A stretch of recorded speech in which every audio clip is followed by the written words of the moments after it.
Just after my son's second birthday, we had to take him into hospital to do a serious blood test, and the pediatrician were convinced that he's got a form of acute leukemia. And so obviously that really shocked me, So I just lost it. I literally had a panic attack. And I loaded my child into the car and I just wanted to drive away. Because the spaces they put you in after giving you this bad news in hospital are usually quite cramped and not really nice.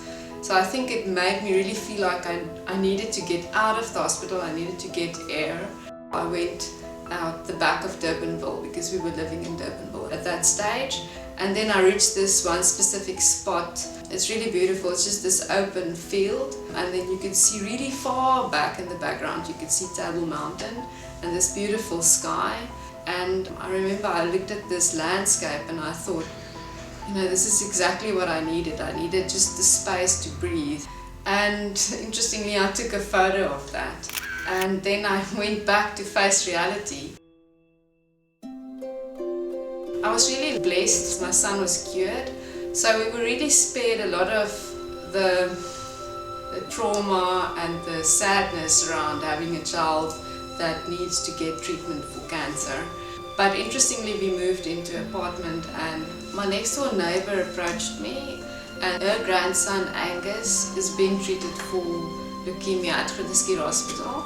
And Angus started this idea when he were getting treatment that he really felt like he needed to know the other children that's there with him in the same situation as he is in. His whole attitude is, how can I help these other kids? And he's sick himself. And so he had this idea of having murals or some form of art in the wards so that it can just be something nice to look at while they're undergoing these treatments. And they needed an artist to do the mural. And because I had, I experienced something of what the parents and the children were going through, I decided to do the project and just donate my time. They asked me to do a mural painting at the entrance of the bone marrow transplant ward. That's basically where you wait for your loved one that's being treated for leukemia. So I had this mini obsession with butterflies, so I started drawing many butterflies. I don't know, I just found really simple but beautiful symbolism in butterflies, in that you go through a phase when it's not like you want it to be, or it's not nice, but then afterwards you have like a transformation and you can become something else. And it's been a very interesting project. While I was doing the mural, people would literally be coming out of the ward that are visiting their children or their loved ones, and they're really emotionally drained, and they'll literally walk past and give a sigh. So it really ended up becoming a space where you actually feel that you can breathe, or you can process, or you can recharge.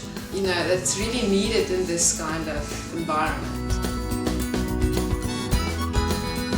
We often say art can change things, but it is really interesting how it physically can change the entire space, and that's got an impact on the people that's using this space. Even the nurses and the staff, even the doctors, all are talking about this mural, and now it's actually becoming an interesting breathing space.